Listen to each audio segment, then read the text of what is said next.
Welcome to another episode of the Reboot Chronicles, a no-holds-barred forum with global leaders, authors, entrepreneurs, and CEOs about how organizations stay focused on growth and innovation in unprecedented times.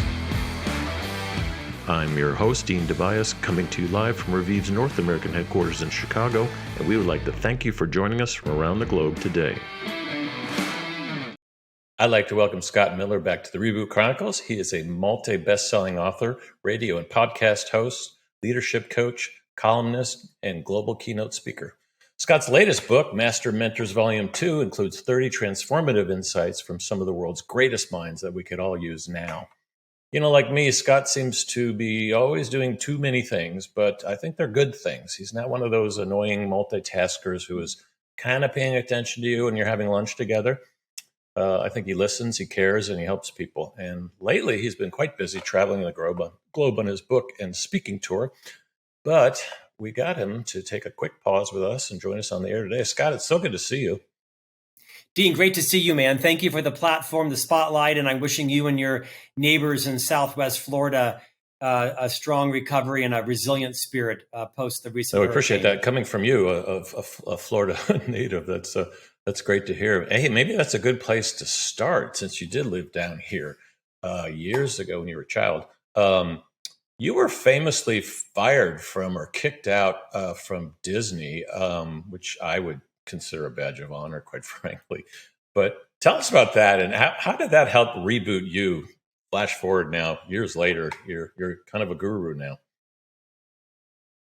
Well, I'm not sure about that, but I appreciate the setup. I worked for the Disney company for 4 years, the Disney Development Company, which is the real estate arm, or was at least, of the Walt Disney Company, and worked on the town of Celebration, was one of the first team members of Celebration. Had a great career at Walt Disney. Wrong fit culturally for me. And Celebration, was that the precursor to Epcot or something?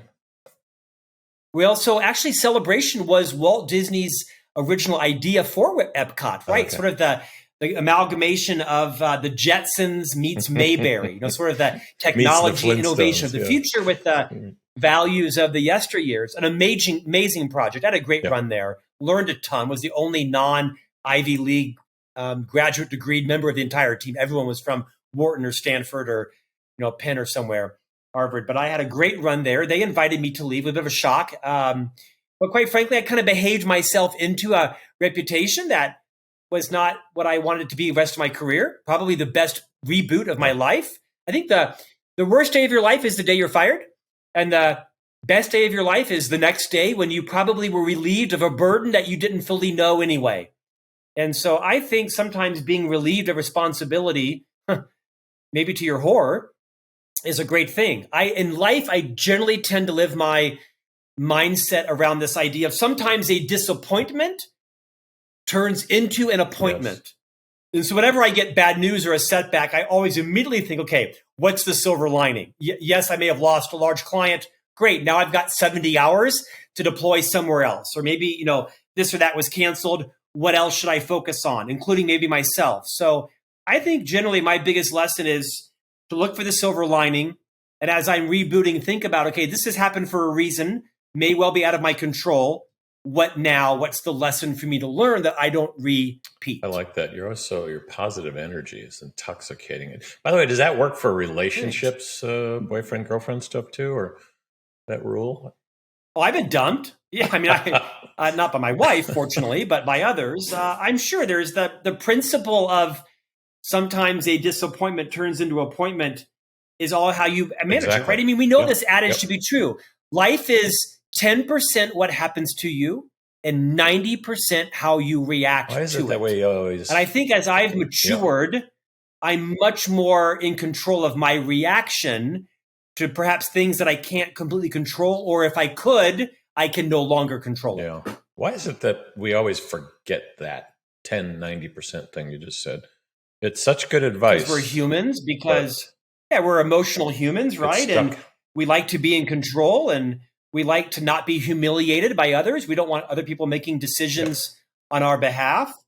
But I was a fairly impulsive, impetuous person. And as I've gotten older, I'm a little more discerning about how easily I'm lured in to reacting to somebody else's stuff. If I can't control it, and there's a certain amount I can control, But if I know I can't control it, then I just pivot on, move on. That's actually that's a good little thing for people to realize, because they usually just keep hitting it and grinding on it over and over and over again. Well, let's jump into that in a second. Can I ask you some personal stuff first? Is that all right? I think I just Bring it did, on. but let's do it again. So you're one of the few friends that actually post personal stuff on LinkedIn. Most people put all that on Facebook, and I don't do a lot of personal stuff on LinkedIn. And now I've been watching you. I'm like, maybe I should. Like, you pose these everyday life questions about whether or not you should do this or that. And then you talk about something called Miller Land, which sounds, it's not a beer commercial. It's your last name. Seems like a chaotic place. What is that? And how does it? Well, Miller Land is my life. My wife, Stephanie, and I have 3 young boys that are 8, 10, and 12, and 2 boy dogs. And so those all have my personality. They have my energy, my DNA. So my wife is always at a disadvantage. And Miller Land is the compilation of the 5 people in our family and our dogs and our friends. And you're right, I do. I post a lot of personal things on LinkedIn because I think, your career now is no longer separate from your life. It used to be, Dean, we all had our personal lives and our professional lives, and we had our secret lives. Everyone's got a secret life. No, sorry. And I think increasingly, whether it's, post-pandemic or post-Black Lives Matter or post-LGBTQ or post, you name it, everyone's bringing their whole selves to work now. There's upsides and downsides with that, but I think it's important for people to see the whole side of me, not just me as an author or in cufflinks on a podcast, but to recognize that, like you, I've got financial pressures. Like you, I've got health issues and parents and a father that passed away. And I like people to see the ups and the downs. I mean, this morning, I just got back from Croatia, where I was giving a speech, and I have 8 cities that I haven't expensed my receipts for. So I put all the receipts on the ground on big pieces of paper, and my dog comes in and both drops some liquid and some solids on them. Like literally on the floor, my puppy drops a combination of liquids and solids on my receipts. This is life. Will I post it? Probably not, but I might. You never know. Nope. I posted a picture of my colonoscopy on LinkedIn. I got a lot of vitriol for it. That one. I got a lot of vitriol. You did post the one about your dad's storage unit, and that one resonated with me. Not just about reflecting on our fathers and parents, but really about how you drag all this stuff to the next job, to the next level, to it's weighting you down. I thought it was a good message. You're good at metaphors too, obviously. Well, I appreciate that. How's all that? I'm not trying to make. I was wondering how all the personal side kind of affects the direction of your writing and your books and stuff. Oh, it definitely does. I mean, I think the most consistent compliment I receive is from people saying they find my vulnerability refreshing. I'm not an open kimono. I mean, I'm a Catholic, so I'm used to the confession part of life. But I think it's built a unique brand for me to say, hey, I'm very comfortable talking about my stutter. I'm comfortable talking about my ups and downs as a parent, and the fact that my credit score is factually higher than my SAT score was. So I think it's helpful to know, who we are isn't who we're going to be. We can mature. And I think my ability to try to be relatable is built a following and a brand for me. And you're right in the middle of this series of mentor books, which you've talked about before in the program. You're one of the few people we invite back, and very few. Thank you. The Why the Mentor series, you're on volume 2 now. So tell us about that. And then next question will be, where's it going?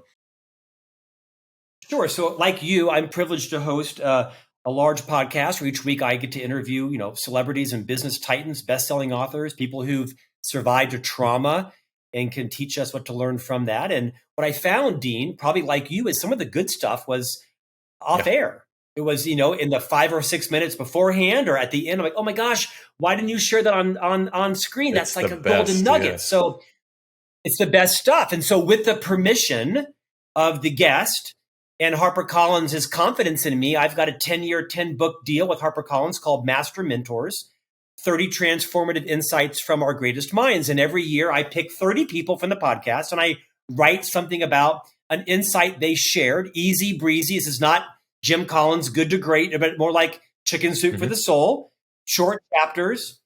And with their permission, I give them credit for, because I don't believe that mentoring only has to be in a company where you're matched as a mentee with somebody on the executive suite for 7 Fridays in a row and it's done. That's old school. I found that the biggest mentors in my life were people that didn't know me, but I read their books and listened to their podcasts and went to their conferences and followed them. And I don't think everyone has to be a formal mentor in your life to be a mentor in your life. And that's what this series is about, is exposing a broader audience to amazing people that have written amazing books or just had amazing experiences and really turning the spotlight onto them. Do you talk about, I don't know what the word is, shadow mentors? For instance, a couple of my mentors, they actually didn't know about the relationship. So when I worked at FedEx, Fred Smith was one of my mentors, as was Jim Barksdale, is number 2.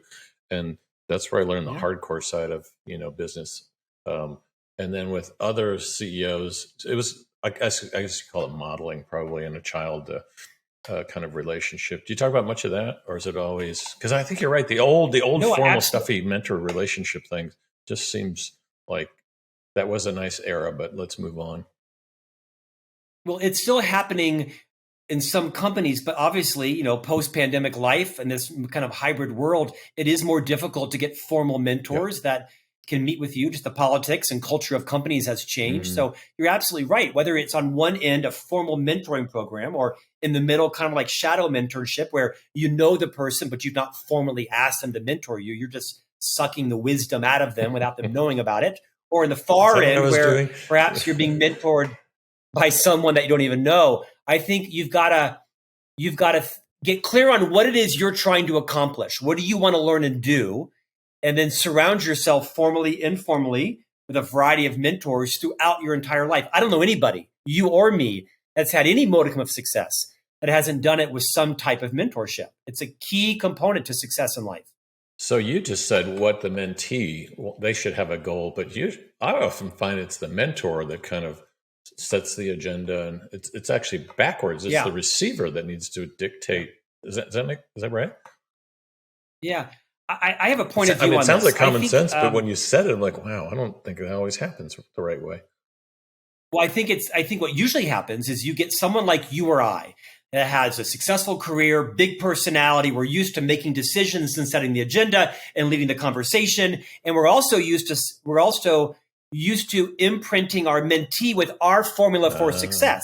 Dean, not everybody has your journey. Not everybody has my energy. Not everybody has, your personality. So I think the biggest mistake mentors make is when they say, well, if I was you, well, no, you're not them. You're never going to be them. And as a mentor, your job is to listen, absorb. It's to determine, has anything on your journey proven to be replicable for their journey? Which is why I think the mentee needs to lead the conversation. Now, the mentor might need to set some boundaries, right? Do not ask me to fund your business. Do not ask me to open up my Rolodex for you. Make sure that you show up on time. So the mentor might need to set some boundaries depending upon the relationship. But I think it's the mentee's job to make sure they're clear what is it they're trying to accomplish and how can the wisdom of the journey of the mentor help ignite the genius on their journey. I'm writing a book for HarperCollins called The Ultimate Guide to Great Mentoring, and I've identified 15 roles that mentors should play and should not play. That's actually a great blueprint. Yeah, only 15. That's surprising with you. So tell me about some of the the excerpts, the contributors. Give us what are some of your faves in Master Mentors? You can't have faves. It's like your 3 boys. I know, but yeah, share some things. Yeah, I mean, Marie Forleo wrote a book called Everything is Figure-Outable, New York Times bestseller. It basically reminded me of Dr. Covey, who raised me and the Franklin Covey company, to use your R and your I. Dr. Covey, of course, who wrote the book, The 7 Habits of Highly Effective People, used to teach us in the company, use your R and your I, your resourcefulness and your initiative. And this has allowed me to conquer things I never thought I could. Just being resourceful, doggedly determined to figure it out, show humility, ask questions, absorb and learn. Big fan of Marie Forleo. There's a guy named Bobby Herrera that wrote a book called The Gift of Struggle. An entrepreneur, Latino, family born in Mexico of humble means, one of 13 people. He was actually born in New Mexico when his father moved to work on a farm. And he went on to become a very successful entrepreneur. But in high school, Bobby Herrera was a member of the basketball team. And every night after playing basketball, the school bus would stop at a restaurant and everybody got off and had dinner, except for the Herrera brothers. They stayed on the bus after every game because with 13 kids, there was no money for dinner. This wasn't Ruth's Chris. This was like the Ponderosa. And until one night, one of the kids' fathers reboarded the bus, walked back to the Herrera brothers and said, "Gentlemen, I'd like for you to join us at dinner tonight. Be my guest. I'm going to pay. No one's going to know. And all I want you to do in the future is just work your way to pay it forward to somebody else." And Bobby says it was the first time in his life, I'm getting emotional telling the story because it was the first time in his life that he'd ever felt seen by anybody, especially this prominent businessman, a father to a teammate. And the lesson there is, who reboarded the bus for you in life? Who made you feel seen? Who will you reboard the bus for? Or who so many great people recognizes your struggle in order to help you with it? Because usually we don't recognize. I don't know what you're struggling with. I mean, I see a picture of you, those of you that aren't on video, with all your books behind you. It looks beautiful, frame shot, by the way. But I don't know what you're struggling with. I mean, you've got a dog down there eating receipts from your trip to Croatia. I know that much, but I wish he was eating them. We're all struggling with different things. That is a big part of what mentor-mentee developmental relationship things need to be about. It's like, how do you actually discover what it is? Because I might not be A, willing to talk about it. B, as a mentee, I might not even recognize it. Dean, that's a perfect setup. Vulnerability is a leadership competency in 2022 and beyond. Just like reading a P&L, just like working through an acquisition, like calculating EBITDA, vulnerability is a leadership competency. So when you are a mentor or you are a leader, there's a time when it's appropriate to talk about your biggest failure, the deal that went south, the high courage conversation you have with a colleague that you regret because you didn't do this or do that, with confidential things being held confidential. As a mentor, as a leader, the more you're willing to demonstrate strength through vulnerability, you're not the genius in the room. Your job is the genius maker of others, to quote Liz Wiseman, also in Master Mentors Volume 1. When you demonstrate the comfortability you have with vulnerability, you give license to your mentee to do the same, right? Dean, you didn't fall out of your mother's womb with that success you've had in your career. You had lots of ups and downs and setbacks, and the more you're willing to talk about them, the more I can relate to you. The more I can say, oh, great, I don't have to choose my words so carefully. I don't have to feign, confidence. I can just be real and say, Dean, I'm scared about this. What do I do next? What would you do? Not what would you do if you were me? What would you do that you're you? And could I even replicate that with my own fears and my own passions and dreams? Mentorship is a big responsibility. It's important that you don't try to transfer your passion and your skills onto your mentee. You've got to be vulnerable enough to say, hey, tell me, what scares you in life? What fears do you have so that you can meet them where they are? That's my biggest takeaway here. Well, it's not just what fears you have. It's like you fear talking about those things. Literally being honest about it. I know I have that trouble. I have trouble. I have so many great stories and they're not great. They're just not in the depth of it. They were really tough. And some of us don't want to talk about it. We learned that from our World War II fathers, for gosh sakes. They didn't talk about anything. Yeah. So we were trained very well not to do that.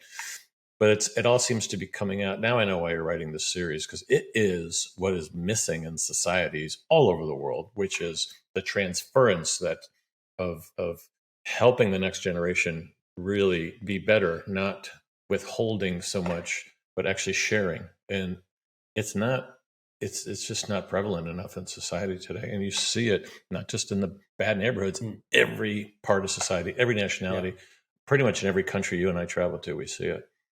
Maybe with the exception of a few. There's a few societies and cultures that still do it. Old European cultures, some Far Eastern cultures where it's part of the growing up. It's like there's a rite of passage, as we used to call it. And does the book talk about business mentoring, which is usually what we're talking about here, versus personal versus whatever? But I'm drifting back now into your whole life on LinkedIn, not just your work life. But are you covering all the bases? I do. It's interesting. When I first wanted to write this book, a publisher passed on me. In fact, a publisher who had already published 2 of my books. They were quite bullish. Yep. They felt like the book was too episodic. They wanted a red thread, everything about strategy or everything about baseball, something. I said, no, that's not what I want to write. I want to write an intentionally episodic book. So to your point, I'm looking at here's the book, the back cover lists all of the mentors and their insights. I mean, Martin Lindstrom, right? He wrote the book Biology. He talks about common sense, and Alex Osterwalder, who wrote the Synergizer series, Knowing the Business of Your Business. Jeffrey Moore, who wrote Crossing the Chasm. I mean, there's some amazing business authors. John Huntsman, the former governor of Utah and ambassador to Singapore, Russia, and China, writes some great stories around just the value of hard work. So there's stories about listening and leadership and parenting, business model creation, and understanding the language you're speaking. The former chief people officer of Netflix, Patty McCord, making sure you're not talking human resource speak, but you're talking the business of the business, and knowing that you've got to be multilingual in business. So many great interviews. Sean Covey, who wrote the book, The 7 Habits of Highly Effective Teams. Yeah. I write about the difference between self-confidence, self-esteem, and self-worth. We use those words interchangeably, but they're very different concepts. So yeah, it does range personal, professional, hardcore business stuff, and how to be a great parent. You're still trying to figure that out, is what you've told me. No, you're a great dad. So the youngest one's kicking my ass. I know the book just came out, available everywhere, of course, folks. Yeah. Any examples of how it's helping people? Maybe I have a great story. I have a great story from volume 2. It just came out last week. I held a launch party here in Salt Lake City. 150 people showed up at a restaurant, and we told stories. 5 of the mentors flew in for it. 3 of them came locally, and I invited a broad variety of people. It was invite only because I can't have 1,000 people show up. That would be very expensive. It's a lot of champagne. And I invited a woman that had been following me on Facebook and LinkedIn. She manages a restaurant in a nearby state, and she follows me on social media and comments, occasionally. This woman is a manager of a Wendy's. And I said, hey, why don't you come to the party? She said, are you kidding me? She said, it's invite only. I said, I know, it's my party. I'm inviting you. Come over. It's a 3-hour drive. She showed up, hugged her, knew who she was immediately from her Facebook profile. She probably felt out of her element. And that night, she drove back to Wyoming 3 hours later, and she sent me the most tender message with her permission. I'm sharing. She said, one of the best nights of my life. She said, I couldn't understand why a man, this is what she said. She said, I couldn't understand a man of your stature, why he would ever invite me to come into your world.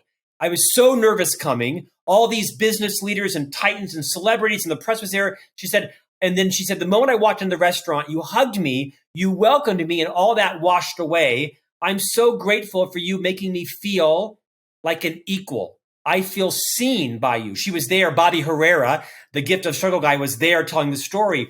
And so that's a story I would share to say, we all have the same self-worth. Our self-worth is the same.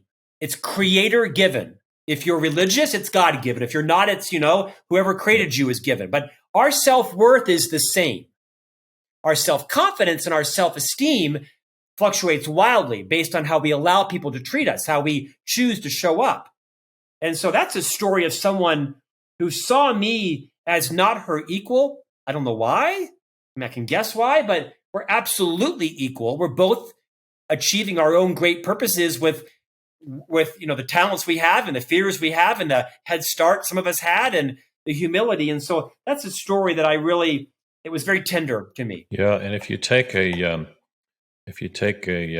Venn diagram of those 3 things, self-worth, self-value, self-esteem, what's in the center there?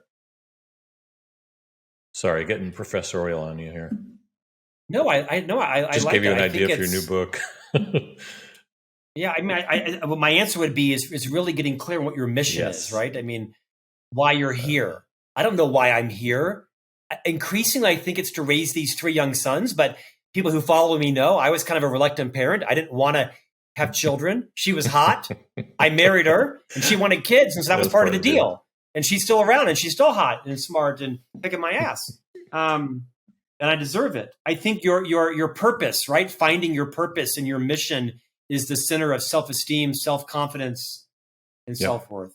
That'll work for today, of course. Let's go sir. back to that posting everything on LinkedIn that you should in your personal lives, because it's been blown away in the 20s. So going into 2023, 24 now, it's just like everything's on the table. Show everyone who you are.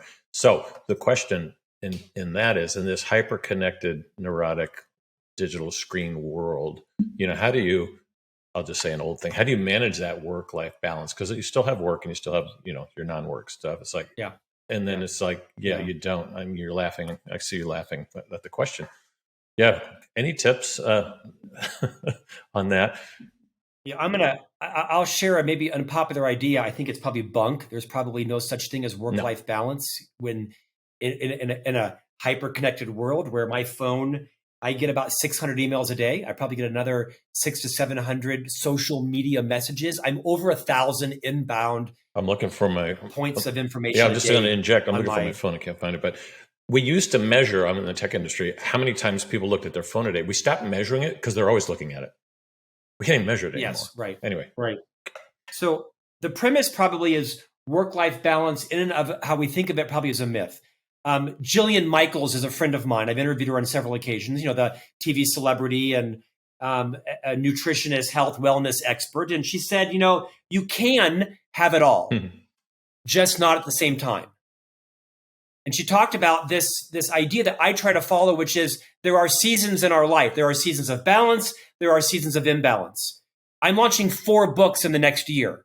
I'm getting ready to potentially produce a TV program for CNBC. I'm a host of 2 podcasts. I have 3 kids. I've got an online course. I own a literary talent and speaking agency that's exploding. Sounds like 2 months ago, sounds like you're in Italy. the imbalance phase right now. Totally imbalance.